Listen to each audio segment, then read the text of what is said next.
Well, welcome, ladies and gentlemen, to the third plenary session of this 16th IISS Manama Dialogue. A reminder to everyone that we have many in-person delegates here in the Kingdom of Bahrain, but we have 300 or 400 others joining us from different parts of the world remotely.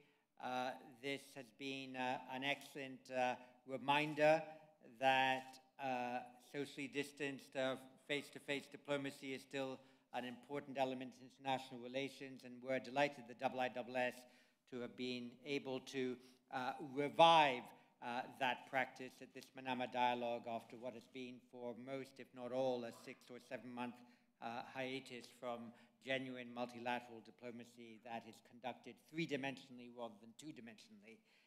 This third plenary session is on conflict resolution in the Middle East.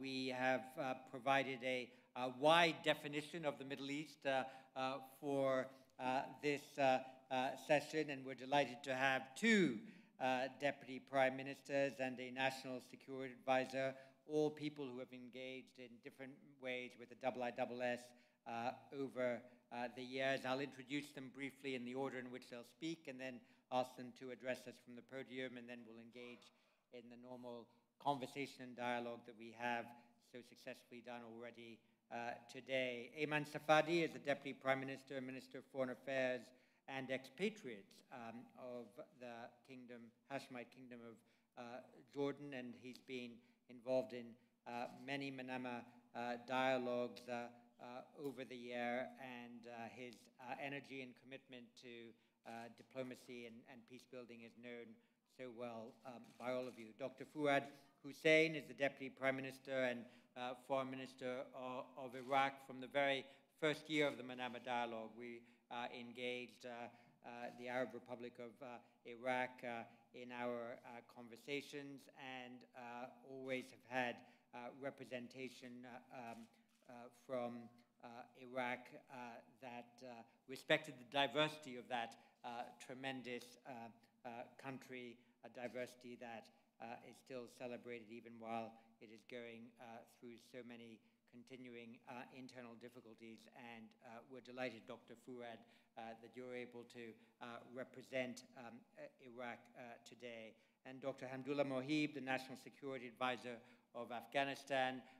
We met face-to-face, as it were, for the first time about a year ago in Muscat, Oman. I made earlier reference when I introduced Syed Badr al-Busaidi to the fact that thanks to the good offices of the Sultanate of Oman, the IISS convenes a small meeting there, engaging people from Afghanistan, Pakistan, India, and Bangladesh, and the National Security Advisor of Afghanistan spoke to us there, and I'm glad, sir, after some months when you have been unable to conduct face-to-face diplomacy, that you're with us here with some of the people who are very interested in the Afghan peace process, which is one in which key parties in the Middle East have naturally been involved. So with those introductions, could I please ask our good friend Aman Safadi to address the third plenary session of this Manama Dialogue.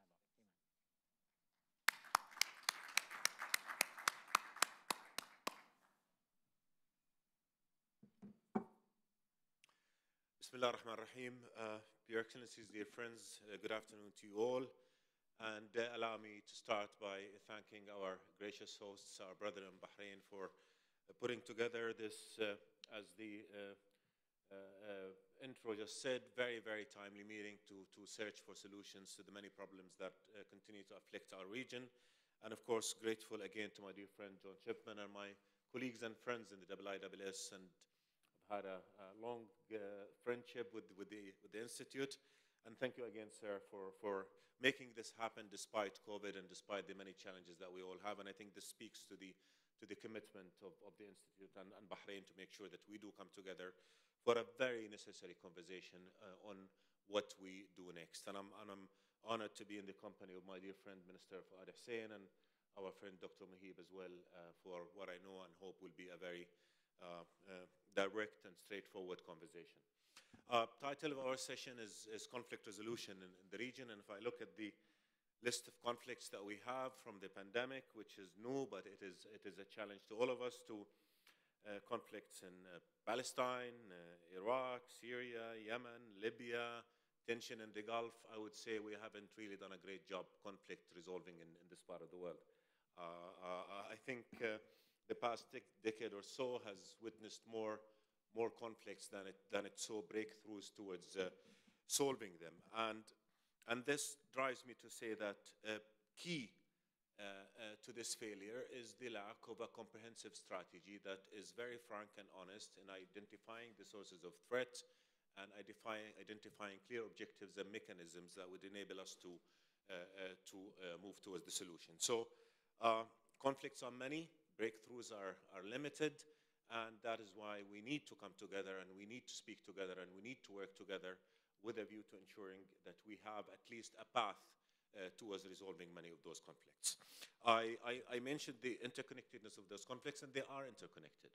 Any conflict in this part of the world is affecting all of us, and it's leading and it's feeding into other conflicts that we are seeing happening. If I start with the pandemic, something that is a global challenge, and I think we all agree that this global challenge requires global action as well. The pandemic is not just affecting the health of our people, it's affecting our economy, the psychology of our nations. It's having social, political, security, economic implications as well that can only be solved if we work together, if we plan together, and if we execute those plans together. His Majesty King Abdullah II has been speaking of reglobalization as a means to address this pandemic and its consequences, and by that is to looking at the shortcomings of our global system with a view to improving it rather than walking away from it. Multilateralism is the best mechanism that we have for addressing this conflict, and I think this is a time for us to revisit our ability to cement this multilateral work and work together towards tackling this conflict. Next year, again, a theme that has been consistent in His Majesty's approach to the issue is food insecurity.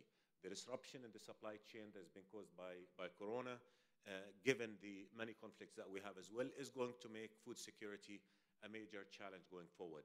The only way to deal with it, again, is to work together, come up with regional pacts that would enable all of us to complement each other's abilities and be able to pool resources and move forward towards addressing this problem.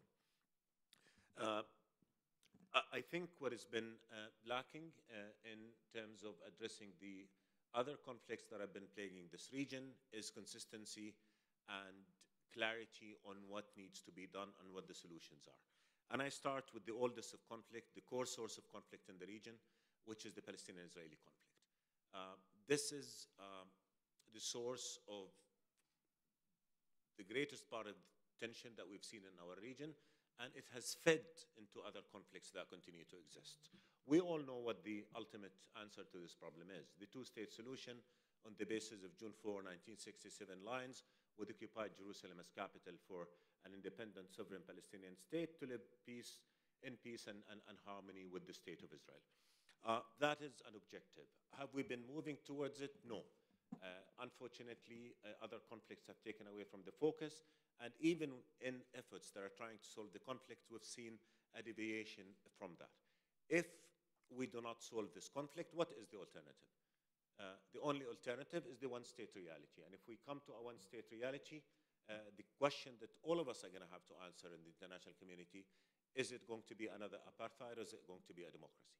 And what are the challenges that would come with each of those solutions? So I think reality is we do have to bring back focus. Our efforts in Jordan has been geared towards creating political horizons, bringing the parties back together, sitting at the table with a view to re-engaging in negotiations that, on the basis of international law, that would take us towards that solution.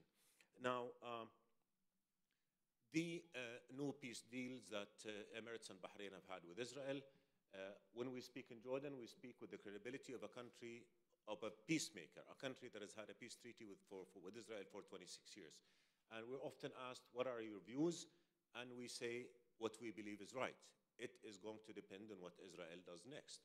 If Israel sees those treaties as an incentive to go forward towards resolving the core conflict, which is the Palestinian-Israeli conflict, then this will be a great leverage. And in addition, with the Jordanian, Egyptian, Israeli, and Bahraini peace treaties, we'll be able to move forward towards producing the comprehensive just peace that is a necessity for all of us in the region. If it does not, then the conflict is not going to go away. By the end of the day, Palestinian Israelis are going to wake up in the morning and they are within meters and kilometers from each other. That is the challenge that we need to focus on. So we hope that we'll be able to leverage those deals to create traction towards solving the core conflict, which is the Palestinian-Israeli conflict. And realistically speaking, that's not going to happen if we continue to see expansion of settlements, building of settlements, demolition of homes, suffocation of people. That is not the path to peace. The path to peace is to sit around the table on the basis of international law, on the basis of the Arab Peace Initiative, to which all Arab countries are committed. All of us in the Arab world continue to say that the two-state solution is the path to that peace. All of us are committed to that, and all of us want to see traction to that. And we all know that we have to work with all our friends in the international community to be able to achieve that ultimate right of all citizens of the Middle East. I go to that again, other conflicts towards which we have not been seeing a strategy is the Syrian crisis. Syrian conflict is no longer about Syria and the Syrian people. We haven't had a comprehensive strategy to solve the conflict. It's all being looked at through the prism of regional and international rivalries. What we need to do is to bring it back, to bring focus back to solving the conflict, again, achieving a political solution that must and should preserve the unity of Syria, the integrity of the country, in order for us to be able to move forward. So the next challenge that we have is, can we come together, articulate a policy that instead of dealing with Syria in terms of ad hoc basis, that we come up with a strategy, realistic, a new approach that would ultimately solve the crisis and stop the tragedy that has emanated from it. My country is host to 1.3 million Syrians. We have 367 kilometers of border with Syria. That has been a source of threat with smuggling of drugs, of weaponry, the cost to us of having to protect the long space has been enormous for us, in addition to the impact of refugees and the impact of the lack of disruption of trade across Syria into Europe and elsewhere. So again, if we want to talk about conflict resolution, we need to face reality and say, we do not have a strategy, we must have a strategy. And in articulating the strategy, we in the neighborhood should be involved. It is incomprehensible that in all the international fora that we see addressing Syria, the Arab countries are not there. By the end of the day, Syria is an Arab country. We are the neighbors of Syria. We're paying the highest cost of the conflict, and it just does not make sense that we're not on the table and we're not playing a larger role in efforts to bring about a resolution to that conflict. So we need a strategy, we need a collective Arab role, and we need to move and we need to bring it back to what matters, which is Syria and the Syrian people, and addressing all the horrific consequences that has come out of that conflict. And in terms of Arab role, I would also say the same about the tension in the Gulf region, in the Arab Gulf. No Arab country wants bad relations with Iran. We all want to have good neighborly relations with Iran. For that to happen, those relations need to be based on international law and respecting the interests of the other, non-interference in the affairs of the other. And that said, we believe that any future engagement with Iran, and we believe there should be engagement because dialogue, we believe, is the best way and the only way to effectively resolve conflicts. But the Arabs need to be, again, should have a seat on the table. Our interests and our concerns collectively as Arabs should also be taken into account. And by that I mean intervention in our affairs, meddling in our affairs, and other policies that have been counter to the stability and security that we want. And when we talk about security, security of the Gulf is inherent part of our collective security in the region. So that is something that I think we also need to keep our eyes on as we move forward and see what the coming period is going to unveil in terms of new approaches and new policies. And I can go on and on and on, but I think one of the major sources of threat is foreign intervention in Arab affairs, and not to blame others. we also have a lot to be blamed for, because we need to come together, we need to sit together, we need to identify what is important for us, and we need to drive the discussion and drive the discourse and articulate our own approach and assume our own responsibility towards our region. We cannot leave our region to others to manage, and we need to work with our friends and allies, and of which there are many, and come together and work that conflict. So we as Arabs need to assume our responsibility as well, and contribute to the articulation of policies and the implementation of solutions that would help us address all those conflicts. I want to speak also about Iraq a little bit, if my dear friend Minister Fouad would allow me. What we see in Iraq is a government that is trying very hard to redress the consequences of years of conflict. The success of this government in implementing its program of reconstruction, stabilization, bringing and building an all-inclusive political system is key to the stability of the whole region.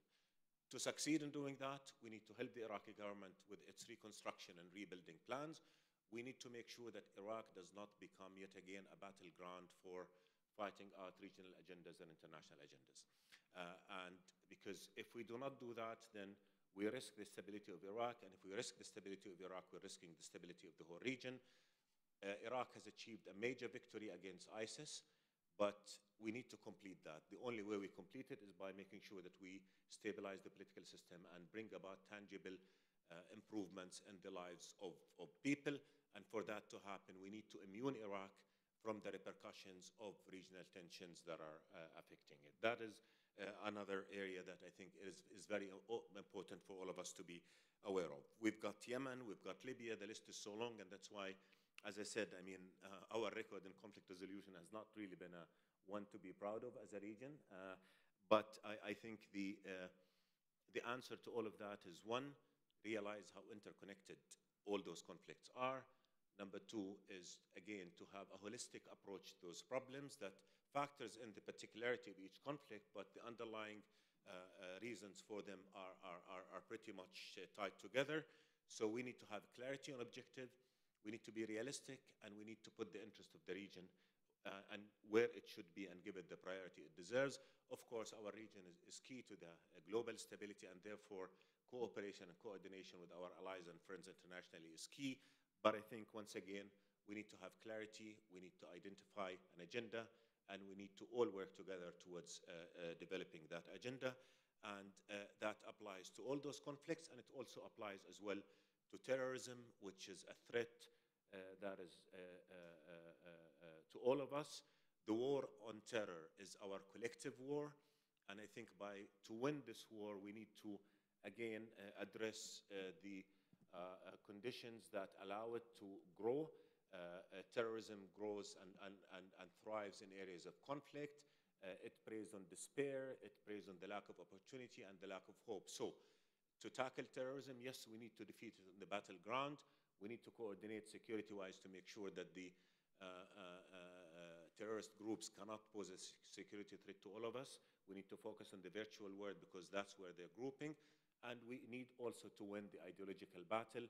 And to do so, we need to speak one language, that the war with ISIS is not a war between Islam and the rest of the world. It is a war between Islam and the rest of the world against those thugs, Khawarij, outlaws, who are outside our common humanity and certainly have nothing to do with Islam. So terminology is important here. We cannot continue to speak of Islamic terror. We need to speak of takfiris, we need to speak of Khawarij, we need to speak of thugs, outlaws, who are an enemy to all of us. Because what the terrorists want is for all of us to fall into the trap of accepting this war as a war between civilizations, West and East.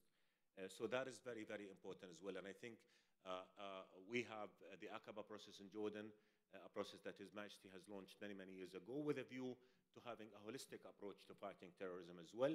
Holistic in terms of geography, because if you get the terrorists in Syria and you don't get them in Iraq, they're going to move there and group. Get them in Iraq and Syria, you don't get them in Libya, they're going to move there and regroup. So geography is key, but also holistic in terms of theme, that we tackle the military threat, which has diminished a lot with ISIS losing its control territorially in Syria and Iraq.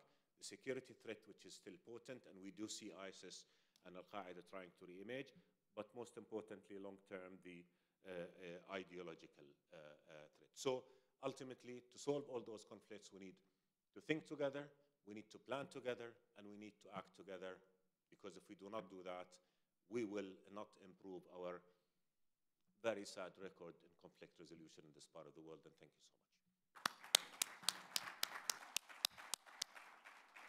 Ayman, thank you very much for that address, delivered with your usual operational tempo and allegro vivace pace, as it were, if you're a musicologist. I think I just want to underline briefly the 3 points you made, and if you allow me to summarize them in my own words. But it's one thing to speak about frozen conflicts. It's another thing to speak about frozen peace processes. And I think that's an important point that you underlined. Secondly, I think you also advertise for the need for ever more strategic self-determination in this region. So to take sovereign control, as it were, increasingly over the problems of the region, which was something that we spoke about in the last session, making certain not only that one's voice is heard, but one's also at the table. And finally, I thought in your excellent description of the challenges of terrorism, I thought it was a line that we should all retain, that it is important to focus on the virtual world, because that is where they are grouping. And I think that's something to which we might later wish to return. And with that, could I now invite our friend Dr. Fouad Hussain, Deputy Prime Minister and Foreign Minister of Iraq, to address this session. Thank you, sir.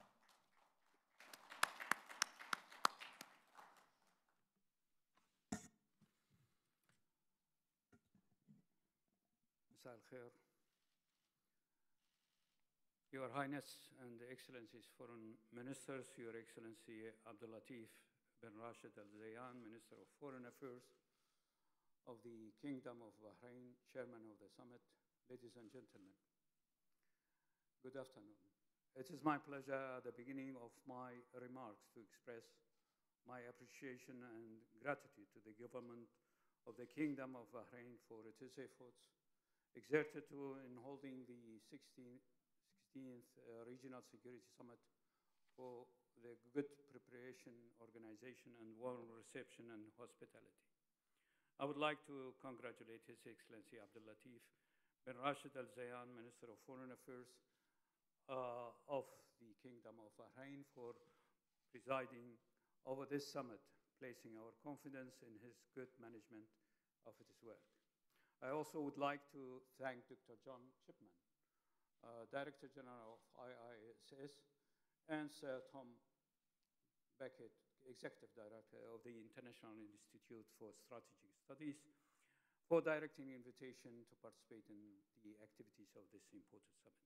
Ladies and gentlemen, we meet today under highly complicated circumstances witnessed by the Middle East region, which has been still suffering from huge challenges over the past years to bring peace and security and secure their sustainability, to push forward development and progress, and to achieve well-being and prosperity. Therefore, we look forward to this summit to study these challenges and reach solutions which would be useful in its march facing these problems.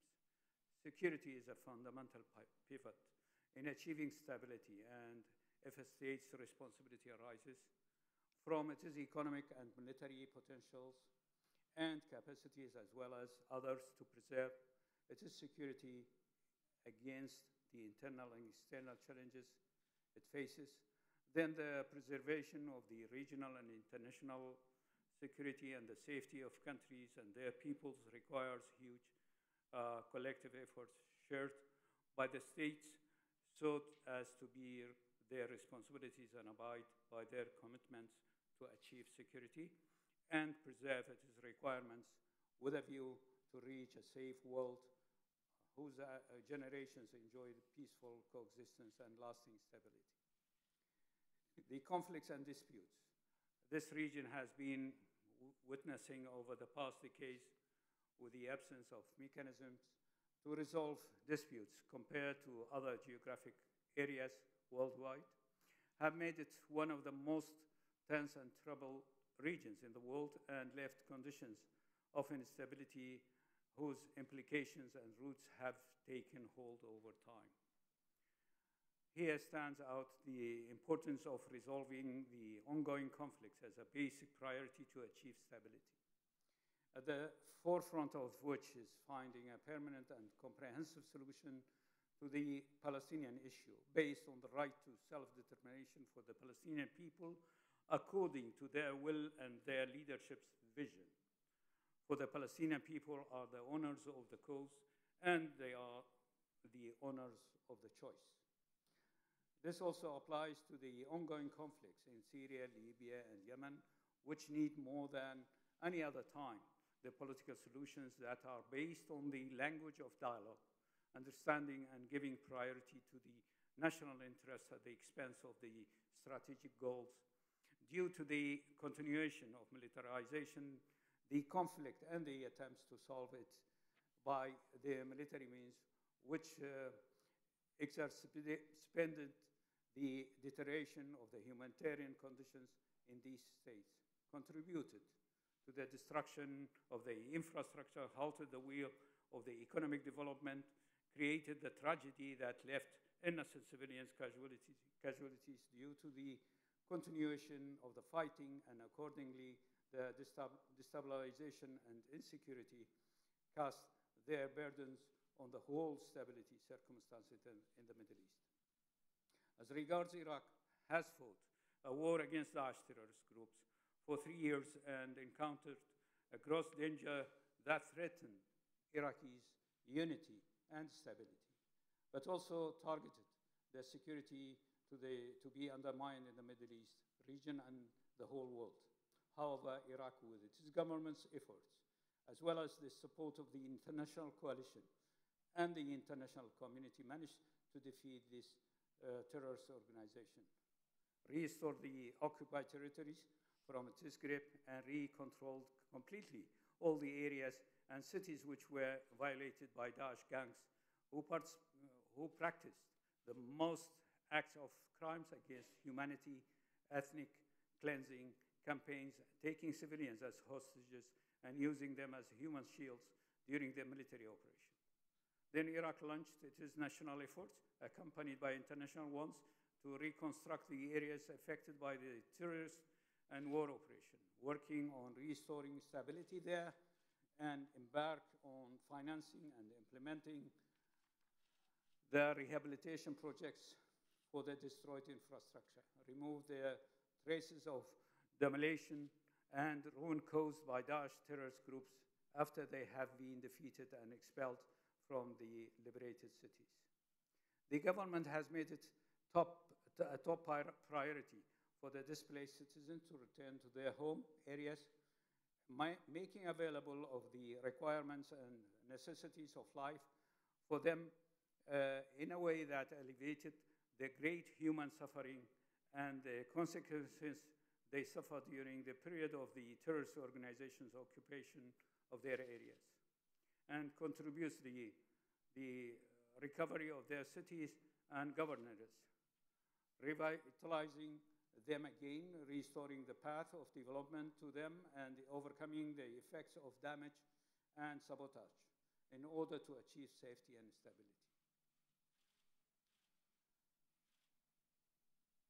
Though, in light of the current conditions, Iraq is still facing internal challenges in many health, economic, and security aspects.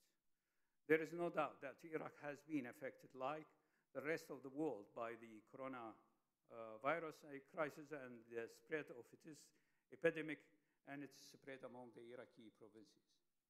And it suffered from the surge in the number of injuries that left their effects, not at the level of the injured and inability of the Iraqi health institutions to observe the increasing number of the injuries, rather all Iraqi states' health institutions that have faced difficulties impeded their continuation of their work and normal performance of their duties due to the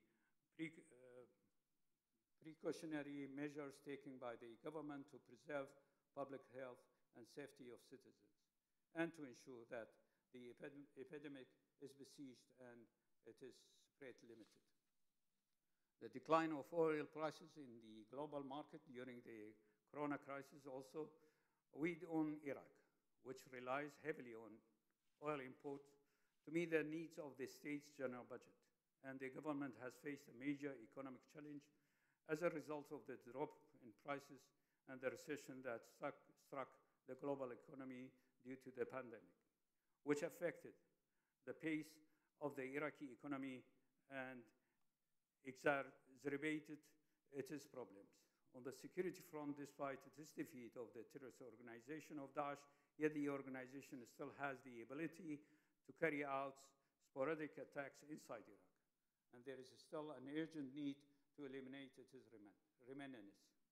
However, the Iraqi government is determined to fulfill its responsibilities and abide by its task to impose the prestige of the state and the rule of law and complete the requirements for holding free and fair election next year, hastening the return of the displaced to their areas from which they fled, responding to the popular demands expressed by the demonstrations, as well as avoiding Iraq from being an arena for conflicts or platform for attacks on neighboring countries. In this context, Iraq decided to take the initiative as a base for international action and to act, and not just raising slogans as a starting point for its foreign policy. Hence, the official visits made by the Prime Minister recently to a number of Arab neighboring and other countries in the world came within the framework of Iraq's openness to the countries of the world and to build balanced relations based on mutual respect and common interests and strengthening the means of solid cooperation and understanding that contribute to supporting Iraq politically, economically, and security in light of its independent sovereignty and national decision. Finally, Mr. President, we wish this summit all success and luck in achieving the desired objectives that fulfill the aspiration of our homelands and peoples to live in a safe and stable environment capable of ensuring peace and prosperity for current and future generations. Thank you very much.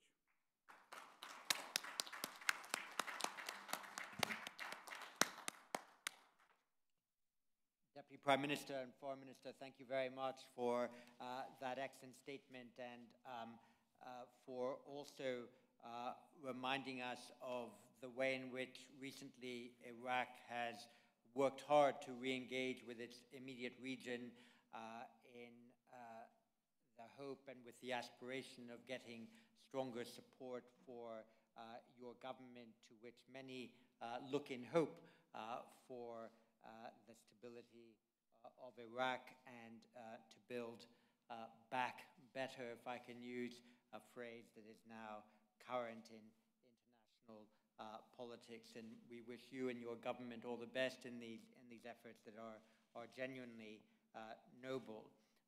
Let me now turn to our good friend, the National Security Advisor of Afghanistan, Dr.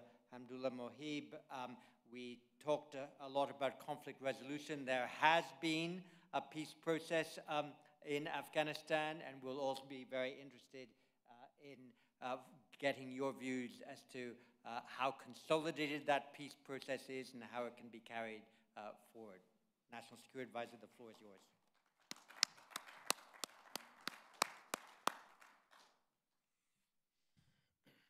Bismillahirrahmanirrahim. I'd like to start by thanking the Kingdom of Bahrain, Minister Al-Zayani. Thank you for your invitation, and to the Institute of International Institute of Strategic Studies for hosting this important dialogue. I'd like to acknowledge my esteemed fellow panel members, Minister Safadi and Minister Hussain, and thank you, Dr. Chipman, for facilitating our discussion today. I also want to recognize His Royal Highness Prince Turki, a friend of Afghanistan, a long-term friend of Afghanistan, and Mr. Sedwell, who are here. I'm sure a lot of other friends are tuning in to this dialogue today. I'd like to thank them all on behalf of Afghanistan for all your support and for standing with us during difficult periods. It is known to most here that our conflict has been raging for almost 4 decades. Most would date it to the start of the USSR invasion of Afghanistan. I wasn't even born then. My father fought in that war. My brother fought in that war. It started with us losing a family member and then many more. And that is the common story of all of my generation. It's something we have in common, unfortunately, with all of us. But I think I've been thinking a long time since this conflict, since it's a responsibility I have to deal with. One thing comes to conclusion, particularly this in the Middle East, where there are a lot of revolutions, and where people think that solution to solving government problems are through disruption and a different kind of order. But we have suffered from the disruption to our order in 1973, far before the USSR invasion. It disrupted our kingdom at the time, before we had another solution that was permanent and feasible. So my conclusion, before I begin explaining what we're doing to resolve, is that the best form of conflict resolution is not to begin one. We are now working on rebuilding everything that was disturbed. First of all, subnational governance. When the system in Afghanistan was disturbed, those who managed at the district level the relations with the government and the people were disrupted. Many of them were displaced, some were replaced, and we have not been able to reestablish that order ever since 1973. And then with every revolution that happened in our country, we lost more and more of that order. Today, we have to work on our diplomatic relations with our neighbors, because those were also not left as status quo. We also have to reestablish our military so that the legitimate use of force can be monopolized by the government as it should be, as always. So we have begun with changes at the subnational level. We're working with districts and those who are influential in those districts to bring about the kind of governance that everybody expects from the government, and also be able to deliver rule of law and justice, which is the first and the most basic demand of our people. And then we move at the diplomatic level. We have been engaged both in our region with our immediate neighbors, but also internationally, because this conflict, as it raged, became a larger conflict, which became a proxy for many other conflicts that raged in our region and globally. And the last, but the most important part of this is finding a political solution, which is what we have all been focused on, the peace process in which the Afghan government is negotiating with the Taliban to find a political solution to include the Taliban in the government, so that we may be able to form a system in which all of Afghans feel included and their thoughts are represented in the form of system that we establish, some in the Middle East. So it's important for us to be able to bring all of that order back together in order to establish where we began. And in this, the international community is very critical. We recently had the Geneva conference on Afghanistan, where the international community pledged $13 billion to Afghanistan, and I again thank all of the countries that are here for your generous participation and also contribution to our future. It was not just that your financial contributions is what the Afghan country, the Afghan people, and our economy need. it's also the symbolic gesture that the people of the world stand with Afghanistan and the Afghan people to end this conflict. It has been long, but it has ways to come together. Today, after 20 years, we have a government that is responsible to its people. We have a military that is starting to become more and more independent. Right now, as I speak, 96% of our operations, military operations, are conducted by our national defense and security forces from start to end. They start with the collection of the intelligence and work to develop those cases until an operation is conducted and we bring the perpetrators to justice. And that is not a small feat, because we lost our forces. We're getting closer to our goal of establishing monopoly over the use of force. We still have dependency when it comes to finances for our security forces, and that is something we're working very hard to bring a close to and create an army of the future. We cannot depend on the solutions of the past for a problem that we are currently facing. And that is where I want to conclude on, is that as conflicts evolve, so do the solutions to that conflict. And it's important that we apply the right solutions at the right time. Thank you very much.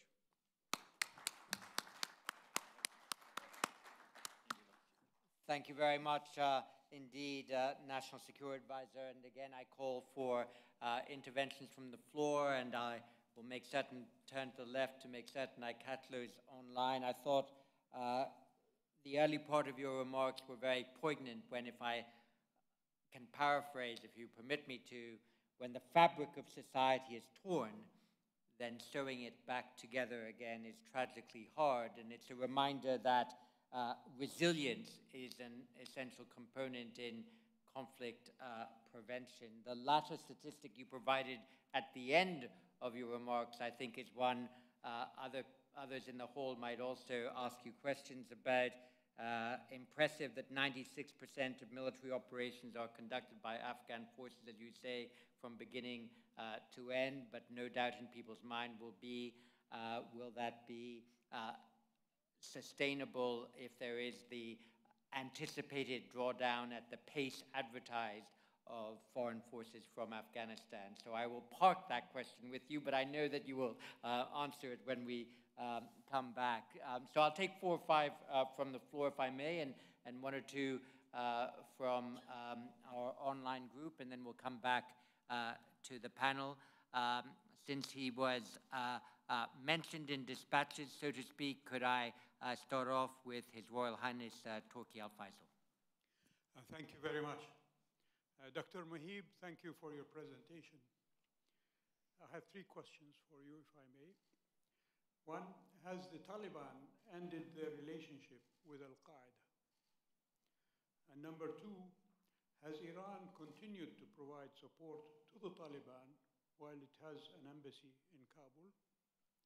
And number 3, is it possible to demarcate the so-called Durand line with Pakistan? And I prefer to call it the Pashtun line. Thank you very much. A model of crisp questioning. To our young leader also from Morocco now, Imru Al-Qais Tala Jibril. Thank you, Mr. Chipman. My question and comment is directed at Minister Safadi. So it is a well-known fact in the next 10 years, the MENA region or the Gulf will have extreme water scarcity. And that is a really well-known scientific fact. And in the case of Syria, for example, it was one of the, some academics argued it was one of the direct or indirect factors leading to the protests, right? So my question to you, since that you've said that we have a really bad track record in terms of conflict resolution, can we at least get better in terms of conflict prevention through that prism? So I'm not talking about just creating another regional organization where we're not going to collaborate about water management, but can we at least leverage technologies such as blockchain to actually share that burden together and at least prevent conflict so we can deal with the current resolution of conflict as of right now? Thank you Thank you very much. Now, I'll read out a couple of questions that we've received from abroad. First, from Washington, the Arab Gulf States Institute in Washington. Security conflicts in the Middle East are not just playing out across hard borders, but also within cyberspace. What measures are needed within cyberspace and the region's digital infrastructure to help support stabilization and conflict resolution? And this one in particular to Deputy Prime Minister Safadi from London. You were admirably precise in your conditional assessment of the Abraham Accords. Can I ask you nonetheless to reflect a bit further on lessons from Jordan's quarter century of formalized peace with Israel? Has peace between Israel and its two closest neighbors been a positive factor in relation to the Israel-Palestine conflict? And back to the floor, could I ask Omar Al-Mutawa? Thank you, Your Excellencies, for sharing your vision to approach conflict. My question relates to the role of youth. How is your government investing in youth and their energies to become agents of change in the near future? Thank you. And Giselle Khoudi. I want to ask His Excellency Ayman Safadi. You said that one state in Palestine for two populations will conduct two apartheid system. Is the two-state in Palestine still realistic after 30 years of Oslo, after Abraham deal, and the situation in the Arab world? And Yara Ahmed. Thank you very much, Your Excellencies. For Dr. Fouad Hussain, how is Iraq going to address the Iranian-backed militias with the ongoing bombings that are currently occurring in Iraq, and how are you going to integrate those militias in the army when their own agenda is conflicting with the agenda of the state? Thank you. And from Israel, Amos Yadlin. Thank you for this very interesting and insightful presentation to the Deputy Prime Ministers and the National Security Advisor. My question is to Deputy His Highness Safadi. Assuming the miracle will happen and Israel and Palestine will have peace, it's a miracle. Why do you think that the rest of the Middle East problems will go away? The war in Yemen, the civil war in Syria, the collapse of Lebanon, the civil war in Libya, the Kurdistan issue, the threat of Iran. Why all this? Why you put the Palestinian-Israeli conflict on top of all this bloody, very difficult to resolve conflict? Thank you. And Barak Madin. Thank you very much for the panel. Two crisp, hopefully, questions. The first is related to the U.S. recent elections and the new administration. It's a question to the panel. Can we hear more on how do you think, or what the implications might be of the new administration on conflict dynamics and efforts? The second, more specifically, relates to basically, the increased voices on having a regional structure or regional organization for security in the Arab world or in this part of the world, an Arab NATO of sort.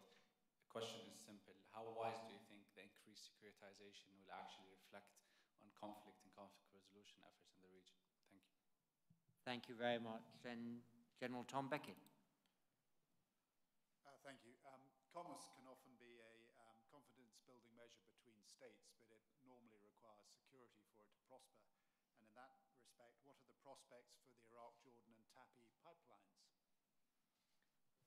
Thank you very much. Well, that's quite a big menu, and so why don't I invite people to respond in the reverse order that they originally spoke. So that means national security of Afghanistan first.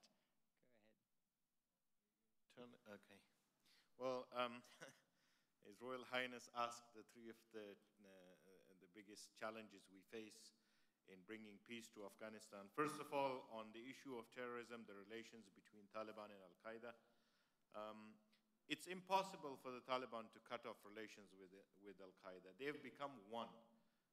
Over the past 30 years since they have been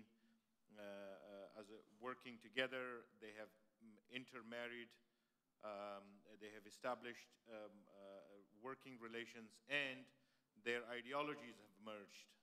So I think to separate Al-Qaeda and Taliban is not possible right now. But what is even of more concern is that more terrorist groups are starting to enter work. As an example, a lot of the attacks in Afghanistan recently are claimed by Daesh. But when we look into each individual case, it leads to operatives of the Haqqani network. And sometimes Taliban from the Quetta Shura.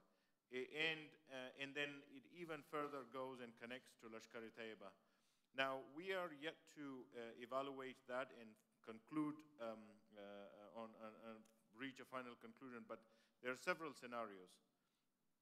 The most probable one of those is that the criminal economy and the terrorists have started to establish a baseline in which they all operate.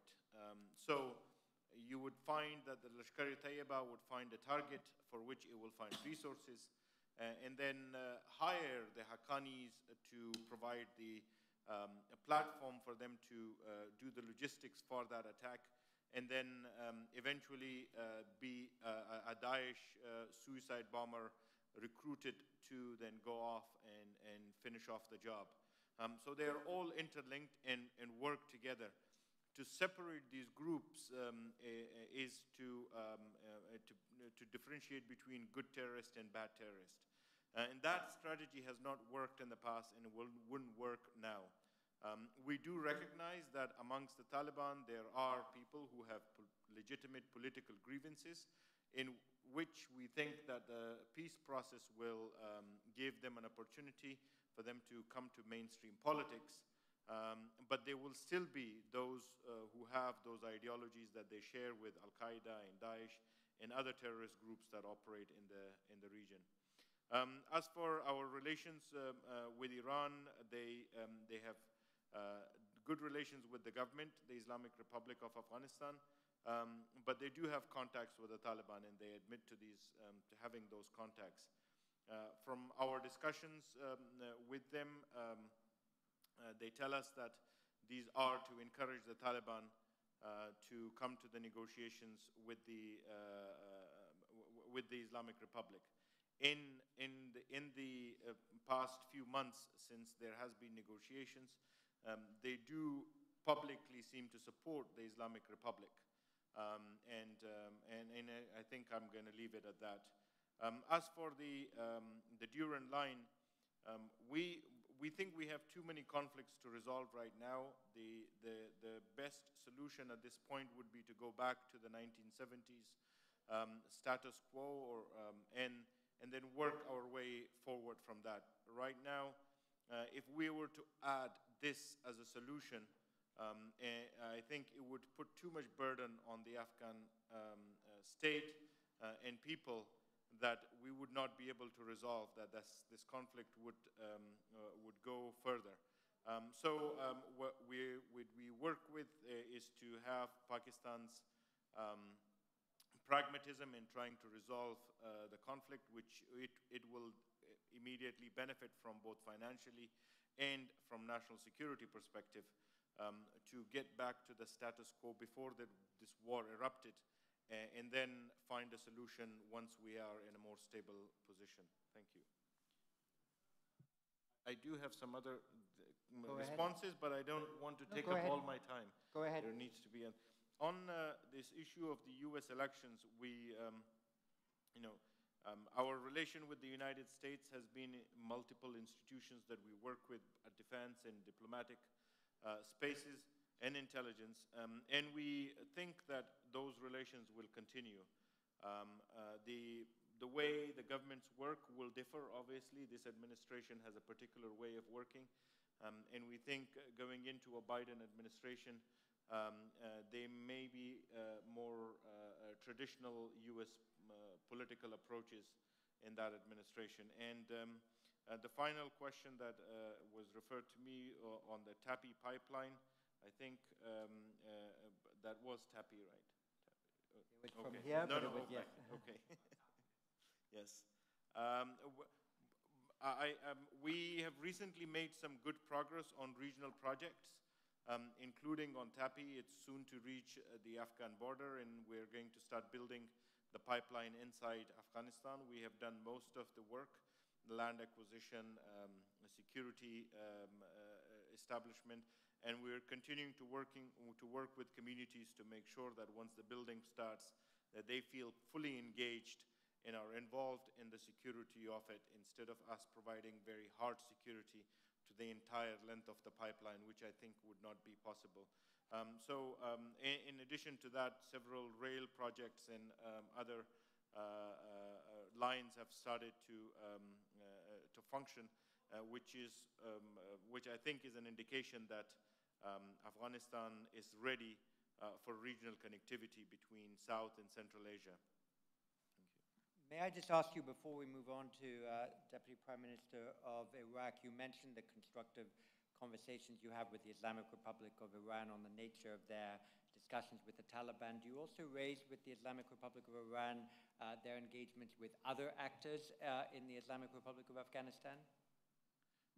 You mean other actors as? Other domestic forces in Afghanistan. Well, Iran has been engaged in Afghanistan for a long time, but as of recently, since the establishment of the Islamic Republic of Afghanistan, their main counterpart in working in Afghanistan has been the government. There are, of course, religious groups, political groups who have tendencies towards Iran that they entertain, but their main partner in working with is Afghanistan. And as a regional project that has recently completed is the Khawaf Herat rail link, which will connect Afghanistan from Herat to Iran's rail link, which will help us in imports and exports and create more transparency in our trade between the two countries. I actually will ask you one more, just on the question of force presence in Afghanistan. When he was Vice President Biden, he had a circumspect approach to the nature of military engagement of the United States in Afghanistan. Do you have a number of U.S. forces in mind and a timeline in mind that you would like to suggest to the incoming administration? We have never dwelled on the numbers of U.S. troops. That's a decision for the U.S. What we focus on in our discussions with the U.S. is the nature of support they can provide us. We have achieved much, like I said earlier, 96% of our operations are conducted independently now, but we still have some capability gaps that we rely on when it comes to U.S. forces, particularly the Air Force. Air capabilities are still something we are improving on. There are also financial and technical capabilities that we rely on. I think what would be important to us in our discussions is whether those capabilities are met, so we can address our challenges. Whether that is done with 1,000 troops, 100,000 troops, that's a decision for them. If there are the critical enablers that enable the Afghan security forces to operate, our NATO partners to operate and provide security to the diplomatic missions, then I think we are happy with whatever number the U.S. comes up with. It's the quality of the service and partnership that matters to us rather than the numbers which could differ. Thank you. Deputy Prime Minister Fouad Hussain. Thank you very much, John. The question was about the, as it has mentioned, militia groups. First, I would like to explain which kind of forces do we have. We have got many security forces and many military forces in Iraq. In fact, some of them has to do with the fight against ISIS. when ISIS occupied 1/3 of the territory of Iraq, many communities, many people started to organize themselves and started to fight ISIS. As a result, we got popular mobilization as a huge force which participated in the fight against ISIS. And as a result, working together, I mean, popular mobilization plus the army and Peshmerga forces and other security forces and the police, they work together to, with the international coalition to defeat ISIS. Of course, having said that, there are some groups, perhaps they are not recognizing these forces. It is important to mention, John, that popular mobilization is depending on a framework, a legal framework, which has been voted on by the Iraqi parliament. And they are part of the general security forces and under the command of the prime minister, who is at the same time chief of staff of the Iraqi security forces. So it has been organized within a framework, a legal framework. Yet there are some groups here and there, and they call themselves, they use different names. They are functioning outside the state, if they are functioning outside the order. And sometimes they are attacking, in fact, areas which belongs to the, for example, airport or green zone. We condemn these attacks, and we are investigating so that we can caught them, and at the end, we consider them as criminals. But the general force, which has to do with PMF, that's Popular Mobilization Forces, that's functioning within the framework of legal system in Iraq, and it is under the command of the chief of staff, in this case, the prime minister. Thank you. Thank you very much indeed. And since I asked this question of your colleague, can you tell us anything about the nature of the recent conversations your government has had also with the Islamic Republic of Iran on stability in your country?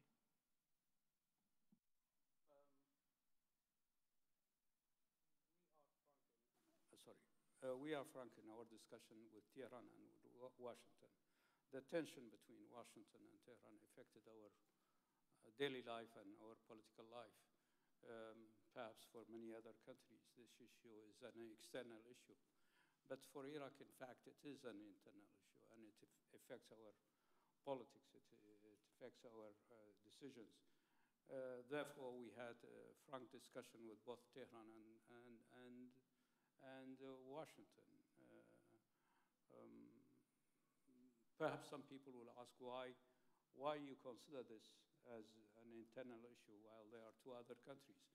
But there is a fact which has to do with the history of the Iranian in Iraq and relationship between Iran and Iraq. But also there is a fact which has to do with the invasion of 2003 when the Americans were there with 160,000 soldiers, and they stayed there until 2011. And the effects of both countries inside Iraq is huge.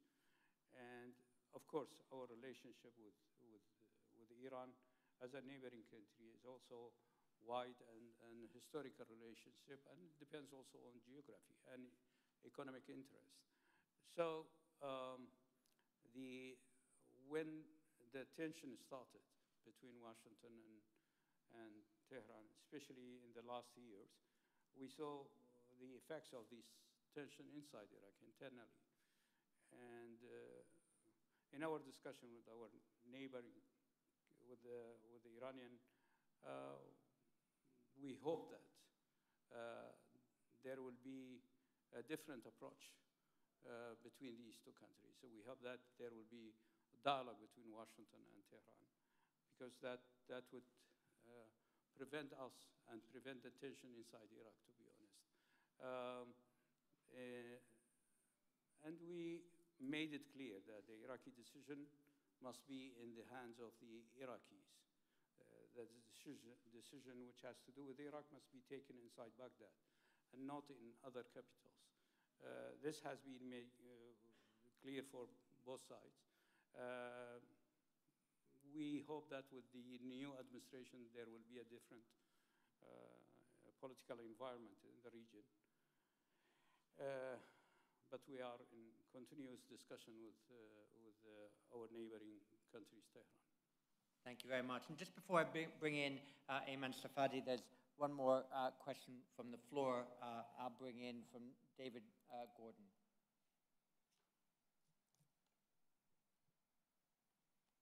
John, my question was asked and answered already by another person. So. Marvelous. In that case, the one remaining question I have is actually to Ayman Safadi, so I'll add it to the list that he already has, which comes from Germany, from Ms. Müller, the Executive Director for International Affairs in the Korber Stiftung. Her question to Foreign Minister Safadi: with Europe being an immediate neighbor to the MENA region, what are your expectations regarding the Europeans' role in regional conflict management, especially with regard to the Syrian conflict and the Israeli-Palestinian conflict? So, the European role. Ayman, over to you.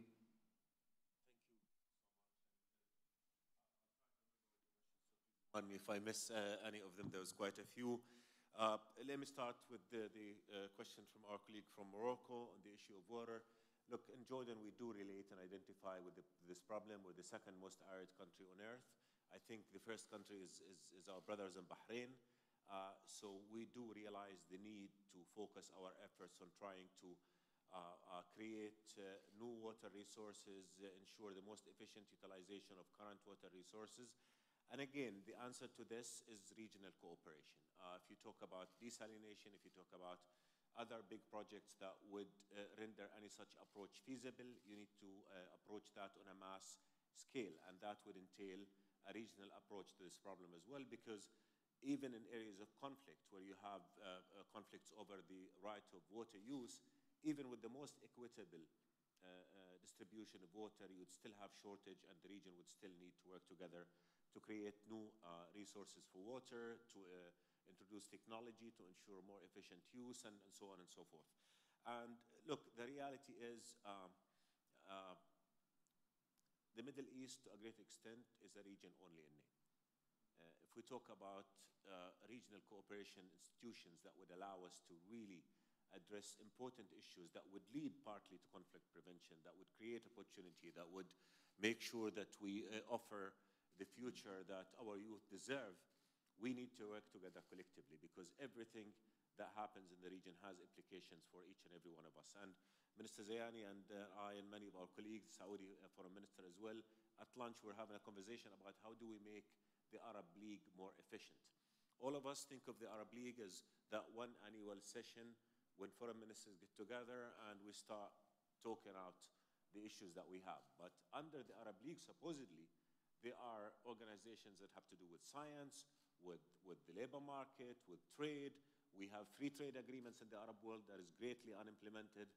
So how do we come together and, again, think together, plan together, execute together, identify sources of threat, identify opportunities, and pool our resources with a view to making sure that we come up with mechanisms that can help us address all of that. So I think a lot of lacking in terms of building systematic, structural mechanisms that allow us to plan and address the challenges that we have, whether in terms of shortages of food security, water, improving education, better governance, or in terms of creating opportunity for youth and making sure that our youth, which is the largest percentage of our populations, are equipped to deal with the challenges of what's going to be definitely more competitive eras going forward. So that is something that I think is something that, again, we can do much better work with if we build the institutions that are necessary to make sure that we identify effective mechanisms going forward. And again, if we learn in the Arab world to make sure that realize the interdependence that we have and immune economic, scientific, health cooperation from the politics and the problems of politics that quite often leave an impact in our ability to cooperate as such. On the issue of the Jordan-Israel relations and the viability of the two-state solution going forward, because they're kind of related. Look, as I said, we've had a peace treaty for 26 years. Our commitment to comprehensive, just peace in Jordan is unwavering, because we have been in Jordan at the receiving end of every crisis in this part of the world. And certainly we've been at the receiving end of the failure to achieve a just and lasting Middle East peace. So we do have an interest in making sure that we move towards that peace, but we also know what it takes to achieve that peace. And we know what it takes to achieve that peace is to have the legitimate rights of the Palestinian people fulfilled and the concerns of the Israelis addressed as well, so that we come up with a peace deal that would address the legitimate rights of both peoples and countries, the right of the Palestinians to freedom and independent statehood, and the right of Israel to security. And by the way, and His Royal Highness Prince Turki is here, the Arab Peace Initiative is, we believe, still yet the most comprehensive offer to achieve a lasting peace between Israel and all Arab neighbors and for normal ties, with, again, a recipe for the makings of that just and lasting and comprehensive peace that people will accept. And part of the lessons learned from our peace treaty with Israel is that in order for peace to be lasting and comprehensive and impactful in a meaningful, positive way, people have to embrace it. And in order for people to embrace it, they need to see that it does address the injustice to which the Palestinian people are still subjected. And as such, people-to-people peace is more than just a piece of paper. People-to-people peace is to show respect, is to show that you understand the problems of the other, is to stand up against injustice, is to end occupation, is to create opportunity. So we can talk for a long time, but I'll just give you one example. 26 years into the peace treaty between Jordan and Israel, our trade to the West Bank is north of $120 million compared to $4 billion of Israeli exports to the West Bank market. Why is that? Because of quotas imposed. So there are a lot of issues that when we signed the peace treaty in 1994, it was part of an ecosystem where the Palestinians have signed Oslo, Syrians were engaged in negotiations, our Egyptian brothers have signed a peace treaty before. It was a peace signed on the formula of land for peace formula, and it was geared towards achieving a comprehensive peace. That peace did not reach its potential because we failed to achieve that comprehensive and just peace that would allow us to enable all our resources together. And to the issue of the two-state solution being viable or not, truth, unilateral measures in terms of confiscation of land, demolition of homes, building and expansion of settlements is making the two-state solution less and less viable every day in. But the question is, do we throw the white towel, or do we keep working together with all our partners and friends on trying to ensure that the horizon for that peace remains there? Because the alternative is bleak to all of us. So yes, there are challenges to the two-state solution, but as of yet, there is no alternative to it. And again, the alternative is a one-state reality with all the challenges that it's going to present, and it will not achieve the comprehensive, just, lasting peace that we in Jordan have been committed both in words and in deeds for it. And to the question is why the Palestinian-Israeli conflict is the core cause of conflict, I can go on and on for that, but I'll try and limit my remarks to, number one, it is the oldest conflict in the region. Number two, it defined the narrative and the course of events in the region for the most part of the 20th century. Number three, it is the only conflict that is caused by an occupation that continues with us till today. The conflict in Libya or the conflict in Syria do not cancel out identities. They are conflict within people, within a country. Ultimately, it's an issue of governments, it's an issue of sharing of power, it's an issue of creating a system that is all-inclusive, that would allow all the peoples of those countries to live equally and in peace.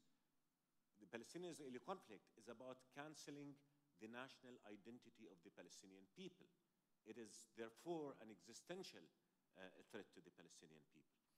And it is a conflict that resonates from Jordan to Morocco, and from Afghanistan to Indonesia, because it does have components that go beyond just the national identity of the Palestinian people. It also has to do with Al-Aqsa and with Jerusalem, and no issue is more potent across the whole Arab and Muslim world than the issue of Al-Aqsa and Jerusalem.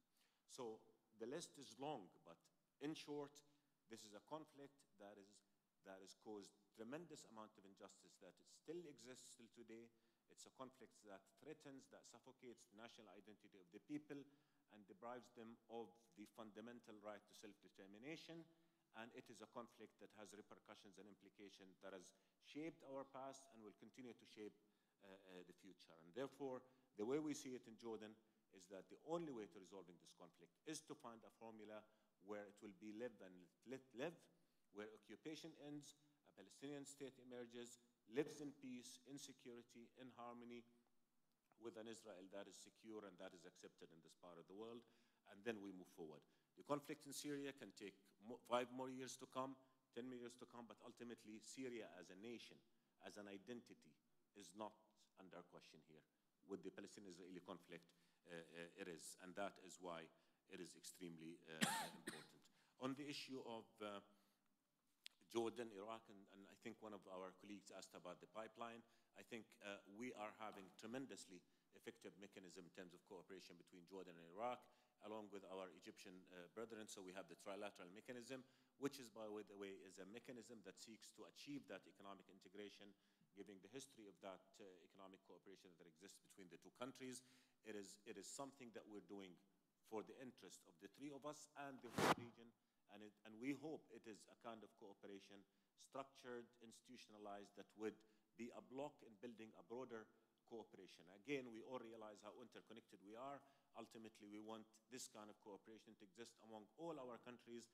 I was just in a meeting with the Secretary General of the Gulf Council, and we're talking about, again, the interconnectedness and the need for the GCC, Jordan, Morocco, Egypt to come together and work together, because the truth is, yes, we are like-minded countries, and yes, we are countries that have tremendously strong strategic relations, and yes, we all need to work together, because a lot of the threats that we face are common threats, and our ability to counter them will be much increased if we work together. So that's an example of a regional cooperation that we hope will expand to include all Arab countries in the region, because the benefits will be common to all. And there are challenges that, with electricity, we have extra electricity in Jordan that we can provide. Iraq doesn't have it. We can link the energy.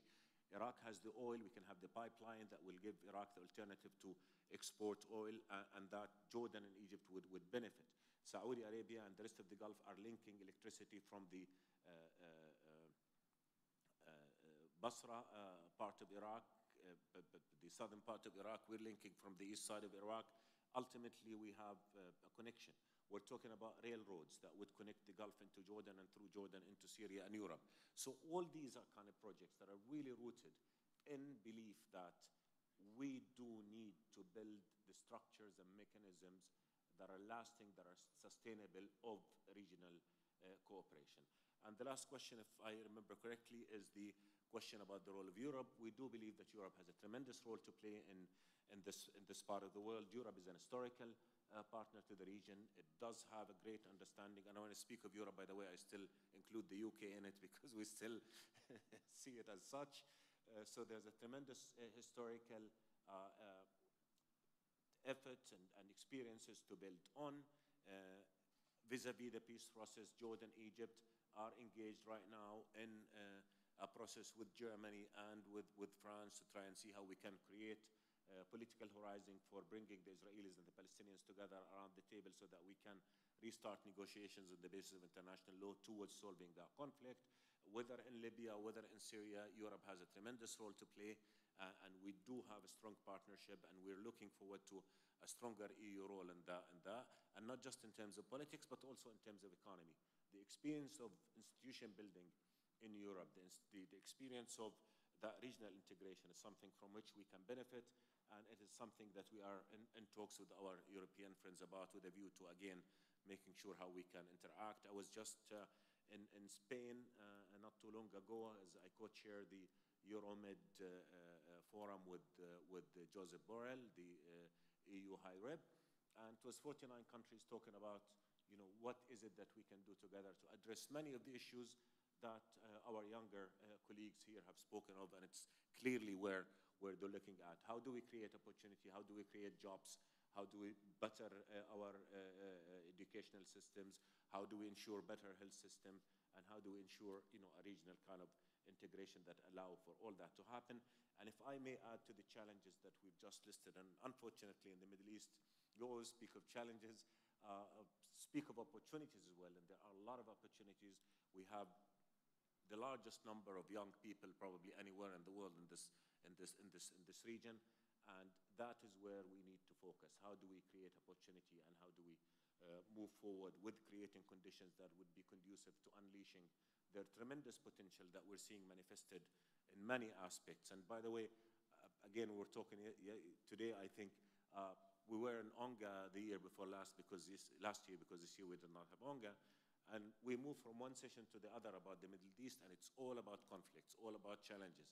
And I was thinking, you know what, maybe next year we should have a session about opportunities in the region and really showcase what our youth are doing in terms of art, sciences, entrepreneurship, and just have a session and call it Middle East Think Positive and show what the potential of our people and our region is. And that's something we need to bring to even such conferences like that, is not just talk about conflict, but talk about opportunities and talk the tremendous potential that our youth has and our region has if we are able, again, just to plan and work together. Thank you. Ayman, thank you very much for that. You can see how well received that set of remarks has. It's been also from the Deputy Prime Minister of Iraq and our National Security Advisor. I can say for our part, I will take your recommendation. We've started already, as you know, with a Young Leaders program here. Some of the best questions asked of the ministers throughout the day here have been from some of our young leaders, and we will take to heart for the next year's Manama Dialogue to find a way to explore the new opportunities that this region promises from the point of view of the younger generation and engage in that way. And from an institutional point of view, I can say we're delighted to have our headquarters of the IISS in London. You may not have been in the room when I was able to announce it, but starting next year, we will also have a IISS Europe office in the Federal Republic of Germany in Berlin, and so we will be able to also do our best to continue to engage Europe and the Middle East through that mechanism.